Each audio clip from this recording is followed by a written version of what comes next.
मैंने कई लोगों को देखा है कि सुबह से जब से असेंबली या पार्लियामेंट शुरू होता है अंत तक बैठता है, लेकिन ऐसा वाला बहुत कम होते हैं आजकल। और ज्यादातर एमएलए या एमपी ऐसे होते हैं अपना बात बोल के तुरंत निकल जाते हैं, दूसरा का सुनता ही नहीं है। अब दूसरा का नहीं सुनेंगे तो फिर मुझे लगता है कि लोकतंत्र में वो सही नहीं है। आपका विचार तो आप रख सकते हैं, लेकिन दूसरे के सुनना भी उतना ही जरूरी है। और जो भी लेजिस्लेटर, जो भी पार्लियामेंट्रियन दूसरा का बात ज्यादा सुनता है, आप देखिए उसका जवाब ज्यादा सटीक होता है, क्योंकि वो सुनने का बाद वो तैयार ही रहते हैं। कुछ लोग तो पढ़ के आते हैं और अपना भाषण दे करके तुरंत भाषण खत्म करके चले जाते हैं।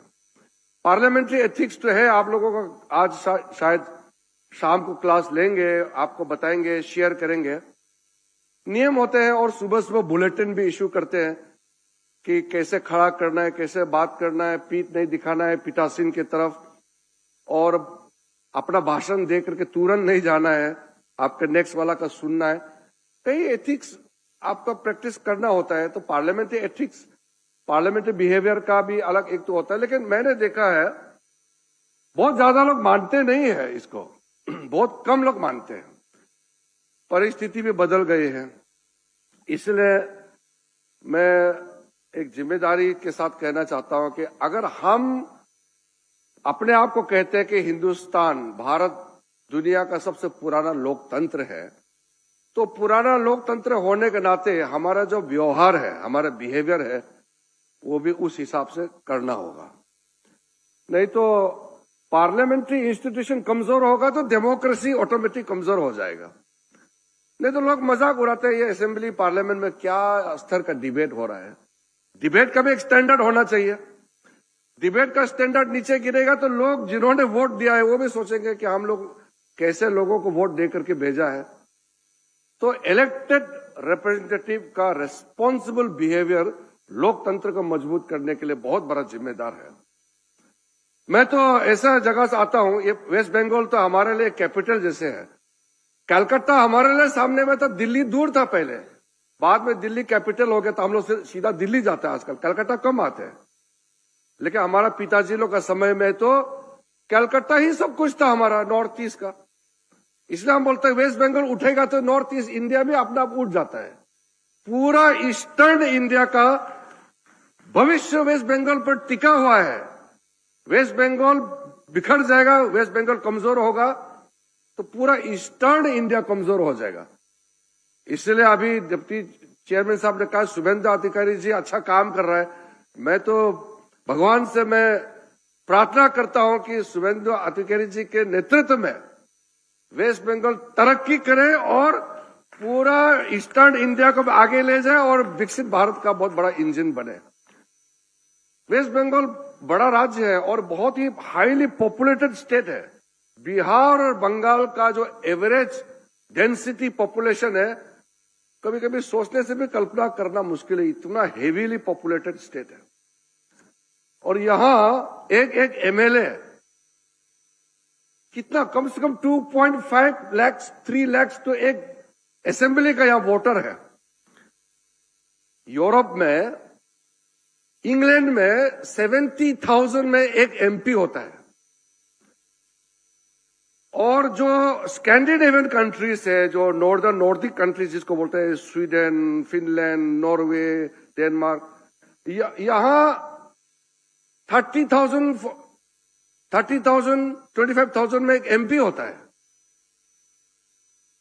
इंडिया में एवरेज एक एमपी में लगभग 25 लाख है। वेस्ट बंगाल में एवरेज एक एमएलए कॉन्स्टिट्यूएंसी में कम से कम 3 लाख वोटर है।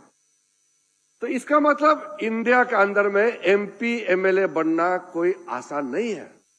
चुनाव तो जीत के आ जाएगा, 5 साल काम करना ये कोई मजाक का काम नहीं है, बहुत मेहनत करना पड़ता है।